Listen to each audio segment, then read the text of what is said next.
26 past the hour. Today, Donald Trump is working to mend fences and project unity with congressional Republicans in his first visit to Capitol Hill since the January 6th insurrection. Right now, he's meeting with Senate Republicans after taking part in a business leaders roundtable. Earlier, he participated in a closed-door meeting with Republican members of the House, including some who renounced his actions before and during the 2021 Capitol attack.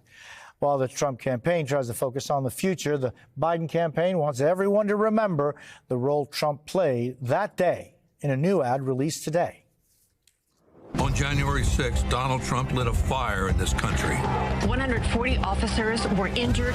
The siege lasted for 7 hours. Stoking the flames of division and hate. Now he's pouring gasoline. They were unbelievable patriots. Pledging to pardon the extremists who tried to overthrow our government. We will give them pardons. Inciting them to try again.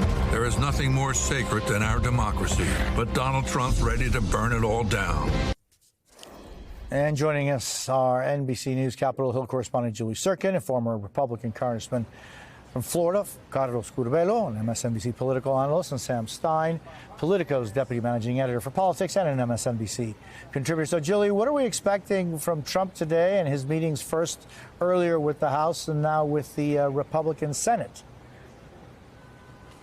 Well, Jose, first of all, you could see the NRSC behind me. It is the campaign building for Senate Republicans. I'm told this meeting that Trump had with the Senate Republicans is actually wrapping up almost an hour into the meeting when it began. Senator Cassidy, who left the meeting, remember, this is one of the Republicans who actually voted to convict Trump for his actions on January 6th.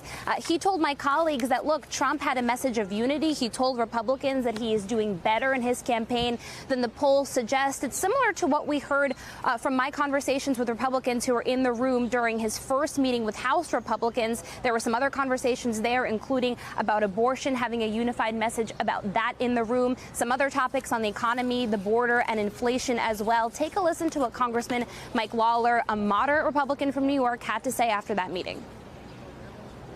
The president was focused on the election and focused on the country and the challenges facing the country from our disastrous southern border and what is happening with the migrant crisis here, as well as the economy and the cost of living and the impact that that has, and frankly, the failed foreign policy of the Biden administration and the impact that that has had around the globe. So all looking ahead to November for Trump, visiting the Capitol Hill area, not the Capitol directly, for the first time since Trump was in the White House. And in the meeting behind me with Senate Republicans, the Minority Leader Mitch McConnell, certainly not a friend of Trump's, was in that meeting as well. The only two we're told that were missing were Senators Susan Collins of Maine and Lisa Murkowski of Alaska, both who also voted to convict Trump for his actions on January 6th. Jose. And Sam, Politico reports that Trump's agenda today would be, quote, I'm just going to read it, resolutely forward-looking. A potential 2025 legislative agenda will be a central focus with tax policy, foreign relations, and entitlements all teed up for discussion. Is this what is actually happening? To a degree. He talked about abortion policy and the need for Republicans to unify on that. Obviously, the issue of border policy came up. He talked about tariffs. So there was a policy element to the meeting. But I think in this case, it's sort of the broad macro elements that matter more, right?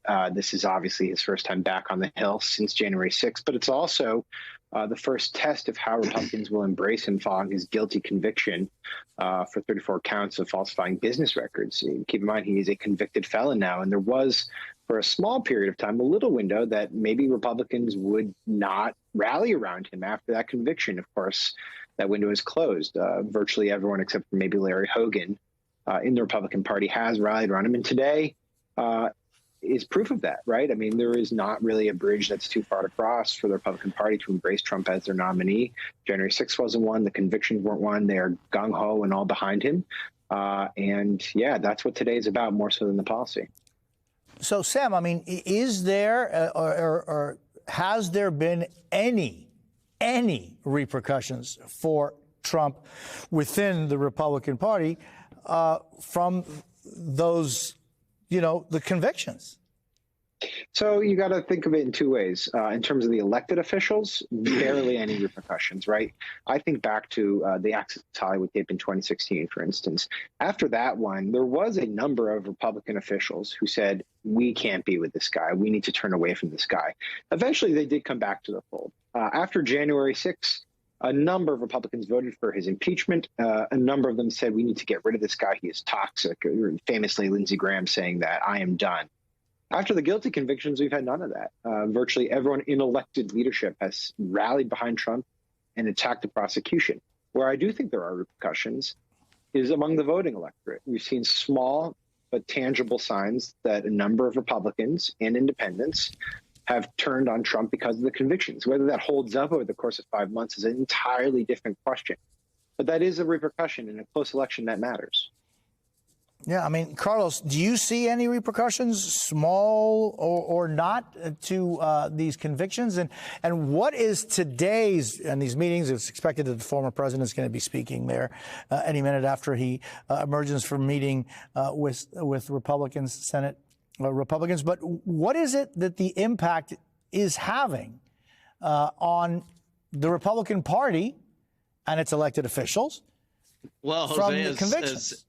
As we just heard, we are seeing the consequences in all of these primary states where Nikki Haley continues getting 10, 15, 20% of the vote. And that is one of the big reasons why Donald Trump is in Washington today, meeting with all of these Republicans to project unity, to get a message to every Republican in the country saying, here I am, I'm standing with all of these Republicans, the centrists, the more conservative members, we're all united, and therefore all Republicans in the country have to get on board. They are worried about those Nikki Haley voters who may not come home, who may vote for Joe Biden, who may stay home. That is why Donald Trump is trying to project so much unity in Washington, D.C. today, despite the fact that there are still some fissures in the Republican electorate. Are those fissures going to be enough to make a difference, you think, Carlos? Well, certainly that's what they're attempting to do today, right? To heal that divide. Trump is probably going to, in some way, try to reach out to Nikki Haley, even though his pride might make it difficult for him, continue improving that relationship because he needs that type of validation from establishment Republican figures so that some of the Republican voters who abandoned him in 2020 and many of whom are not back on his bandwagon, at least not yet, are urged to do so. It's a major concern. If Trump has any significant erosion of his base, it could make the whole difference in what everyone expects to be a very close election again. And as we see these live pictures of Mitt Romney, who's just leaving that meeting, I understand that meeting has already wrapped up. The reporters asking him if he had spoken to Trump during the meeting, and the senator saying that no, he did not speak, although he was present at that meeting. Julie Sirkin, Sam Stein, and former Congressman Carlos Curbelo, thank you all so very much. Appreciate it.